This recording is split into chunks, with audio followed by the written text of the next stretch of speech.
If you've been hearing about intermittent fasting everywhere, but you're not exactly sure how it works, or if it's even safe, you're not alone.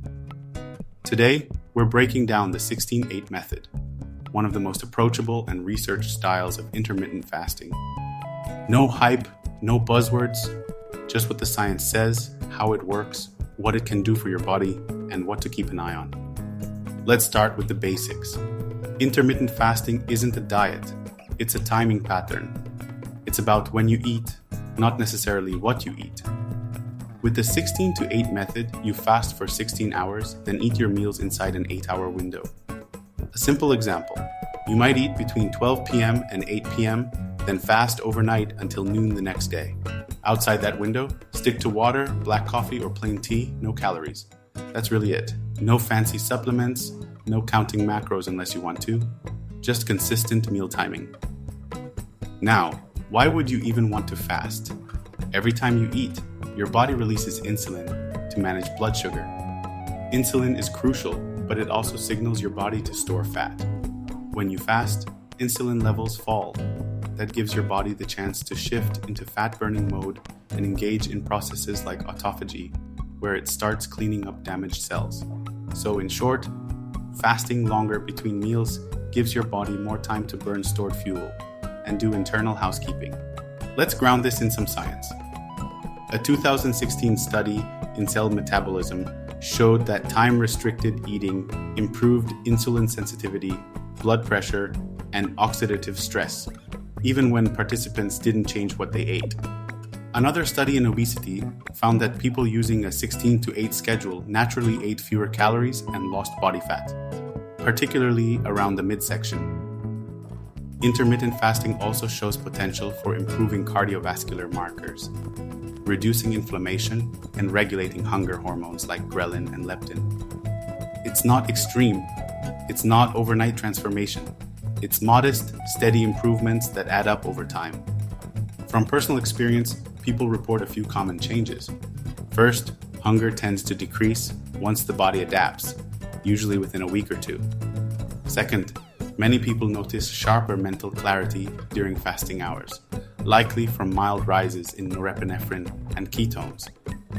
Third, there's usually less random snacking. Shortening your eating window forces you to be more intentional with meals. But it's not for everyone. If you're pregnant, breastfeeding, under 18, or have a history of disordered eating, fasting isn't recommended. If you're diabetic or take medication that affects blood sugar, talk to your doctor first. Also, athletes or highly active individuals might find that an 8-hour window doesn't provide enough time to fuel properly. It's about context, what your body needs and what your goals are. A common question is, what should you eat during the 8-hour window? Technically, intermittent fasting is just about timing, but the quality of your meals matters. You'll get better results if you build meals around whole foods, lean proteins, healthy fats, plenty of fiber, and slow digesting carbs.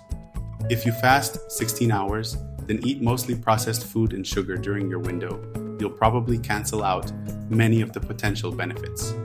The food still matters. Now let's talk about the adjustment phase, because this is where most people struggle. If you're used to breakfast at 7 a.m. or nighttime snacking, the first few days of 16-8 can feel rough. Common symptoms include irritability, headaches, and low energy. That's just your body shifting gears, from relying on frequent glucose hits to tapping into stored energy. It usually gets easier after day 5. Hunger signals start to shift, and most people feel more stable by the end of the first week. During the fasting window, hydration is key. Stick to water, black coffee, or unsweetened tea. Electrolytes like sodium and magnesium can also help smooth the transition. A 16.8 sustainable long-term? For many people, yes. It simplifies eating patterns without the stress of detailed calorie tracking. Some people do it every day. Others use it Monday through Friday and relax on weekends. Consistency matters more than perfection.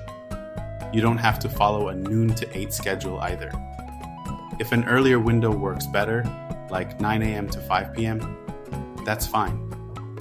The goal is simply to maintain a consistent fasting period, but consistency doesn't mean you have to be perfect every single day. And that's something a lot of people misunderstand when they start intermittent fasting.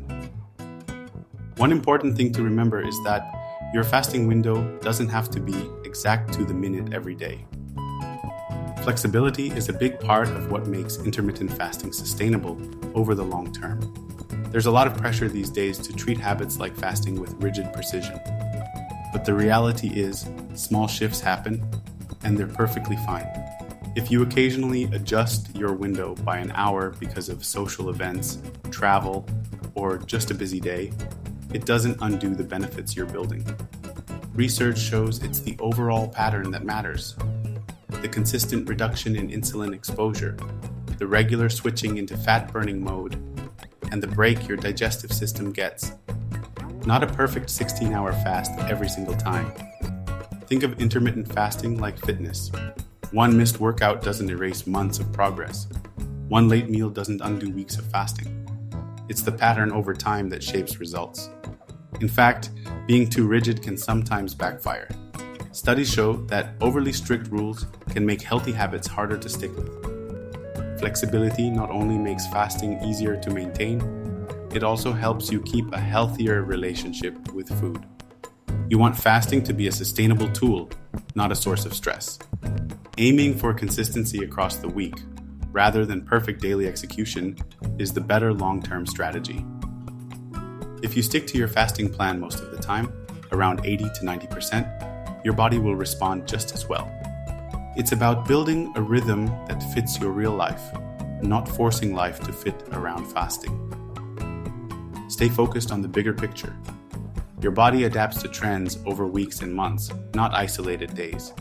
Give it consistency, give it flexibility, and you'll see the benefits. Quick note about exercise. Yes, you can work out during the fasting window. Fastest training may help increase fat oxidation. But if you're doing heavy lifting or endurance work, you might find that performance improves with some pre-workout nutrition. It's not a right or wrong situation. Test what feels better for your body. Here are a few rapid-fire FAQs. Can you drink coffee during fasting? Yes, if it's black. No cream, sugar, or calories. Will you lose muscle? Not if you're eating enough protein and strength training. Growth hormone levels tend to rise during fasting, which helps preserve muscle mass. Can fasting mess with your sleep? It can, depending on timing. Some people sleep better with earlier eating windows. Others find late fasting can make them restless. You'll have to experiment to find your ideal rhythm. Bottom line? The 16-8 method is a simple, flexible tool backed by solid early research. It's not a magic cure, but it's a proven strategy to help support metabolic health, better eating habits, and maybe even better aging over time. Start small, maybe a 12-hour fast at first, and build up gradually. Pay attention to how your body feels and adjust based on results, not rules. And remember, fasting is just one tool.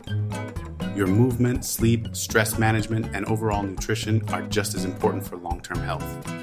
Drop a like if this sparks ideas, share your thoughts below. Hit subscribe and check the description for free resources.